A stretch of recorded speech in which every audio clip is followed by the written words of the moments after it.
Je m'interroge ce jour sur la question de la mauvaise implémentation du projet complémentaire d'assainissement de la ville de Yaoundé.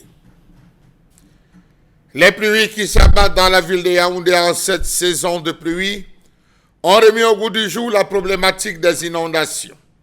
À la moindre averse, le centre-ville de la capitale politique est envahi par les eaux qui atteignent des hauteurs qui rendent difficile le moindre mouvement.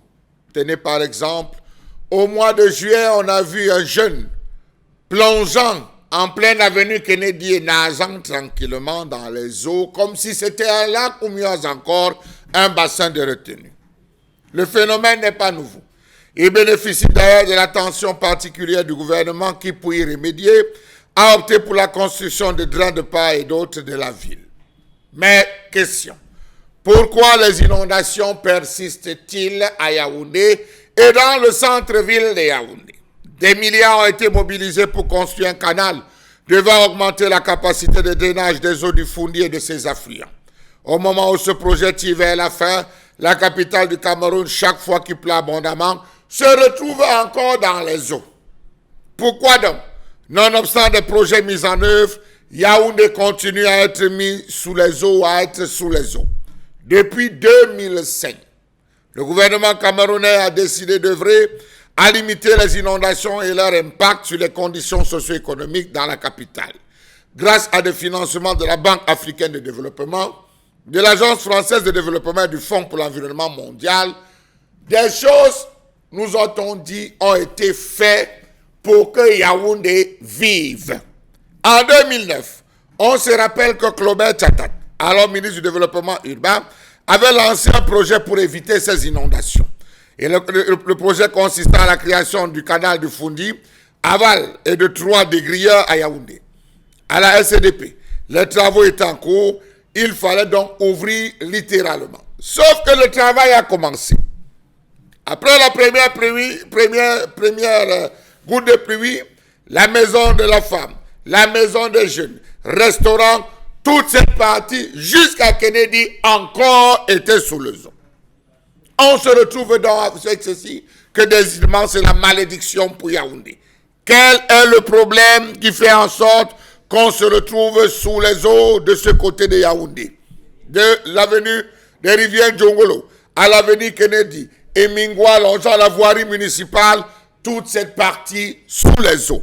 Que non, on parle de tout, sauf des réels problèmes là-bas à Yaoundé. Savez-vous que le Foundi passait par là depuis Elike Belibi jusqu'à Warda. Tout cet endroit, partant après la messe des officiers, toute la descente, on traverse Fourrière municipale qui elle-même se retrouve dans les eaux.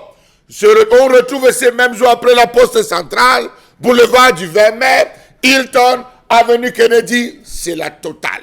Quel est le problème donc dans cette zone? Problème de draps, problème mal pensé, problème mal structuré, problème mal organisé. Comment comprendre que ceux qui ont décidé de l'aménagement du boulevard du 20 mai, quittant de fait la place de défilé de Ngouaekele, parce qu'avant on défilait du côté de Ngouaekele, c'était l'endroit où on partait tous défiler, on a décidé de modifier, aller au nouveau boulevard du 20 mai. Comment s'est construit le boulevard du 20 mai, sachant qu'en dessous, il y avait le Foundi qui passait avec ses affluents jusqu'au bois Saint-Anastasie. Pourquoi dans la construction du boulevard du 20 mai, l'on n'a pas pensé faire des drains souterrains 10 sur 10 qui devaient partir du rond-point de la poste centrale pour le bois Saint-Anastasie pour rapidement évacuer les eaux de cette rivière? On parle de drains souterrains et routes au-dessus, boulevard au-dessus. Comment comprendre qu'au niveau de l'avenue Kennedy, toute cette zone, on n'est pas pensé faire des drains souterrains sous le terre-plein pour évacuer encore ces eaux, histoire d'éviter qu'il y ait montée des eaux? On est venu avec un projet de casse. On a détruit, on a cassé. Première pluie, l'eau est montée. On disait c'est eux qui bouchent les ricoles. Pourtant, ces caniveaux n'ont pas une capacité d'absorption. On sait que la pluviométrie à Yaoundé est abondante. 2000 mm d'eau par an. Quand il pleut, toute cette zone est inondée. Tout est inondé à l'avenue Kennedy. Pourquoi n'avoir pas fait des drains souterrains sur ces différents terres plats? Les caniveaux effectués ne peuvent pas absorber le flux d'eau qui arrive de Kolongo, arrive de la SNI, partant du cadre de l'unité, la zone de la Béac, rond-point de la Poste, quartier Fouda, cathédrale et j'en passe. Toutes ces zones, il y a quelle qualité de rigole à ce niveau et quelle qualité de drain, sachant que même au niveau du carrefour Ouada, il y a un mall qu'on a conçu de ce côté, on a rétréci littéralement les drains et bouché les bus. Des milliards sont dépensés. Allons un peu plus loin. Comment comprendre l'implantation de la Magzi en vanne sur un bassin de retenue d'eau? La Magzi n'avait pas lieu d'être dans cette zone parce que là-bas c'était un bassin de retenue d'eau. Il faut vous rendre donc compte qu'on n'est pas sérieux dans ce pays. Ce projet accuse en lui-même, depuis son implémentation partant de 2005 à 2023, calculer le nombre d'années, beaucoup de retard. D'abord, le centre-ville de Yaoundé, avenue Kennedy, poste central, voirie municipale continue d'être le théâtre de graves inondations. Interrogeons donc ceux qui avaient pris l'argent, qui ont commencé ces projets, l'ont-ils mené à terme?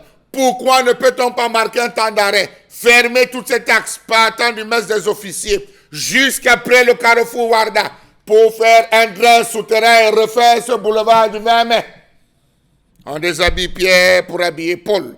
Sinon, savez-vous que le projet complémentaire d'assainissement de la ville de Yaoundé s'inscrit, dit-on, dans la continuité des phases 1 et 2 du projet d'assainissement. Ce projet nous permettra, ont-ils dit, de nettoyer les ouvrages principaux et collecteurs enterrés de l'avenue Kennedy et du boulevard du 20 mai. Sauf que tant que nous n'allons pas arriver à ce niveau, on ne fera pas. Voilà comment on a laissé les gens faire ce qu'ils veulent dans ce pays. Makepe Misoke. On a occupé ce qu'il y avait un lac de retenue. On a bouché ce lac de retenue là-bas. On s'est plaint, on a fait des reportages, rien. Parcours Vita. Il y a un bassin de retenue au niveau du parcours Vita. Aujourd'hui, de 60 hectares, on est à 20 hectares. Réduit. Denver, pareil. Makepe Saint-Tropez, encore à ce niveau. C'est vous dire que ce pays, vivement qu'on revienne à l'orthodoxie.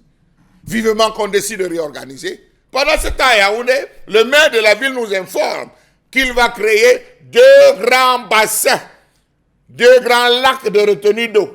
Donc on va encore déguerpir, au lieu d'aller modifier ce qui devrait être fait sur le parcours du boulevard du 20 mai partant de Ligue Belibi jusqu'à Ouada. Non, on décide d'aller créer des déguerpis,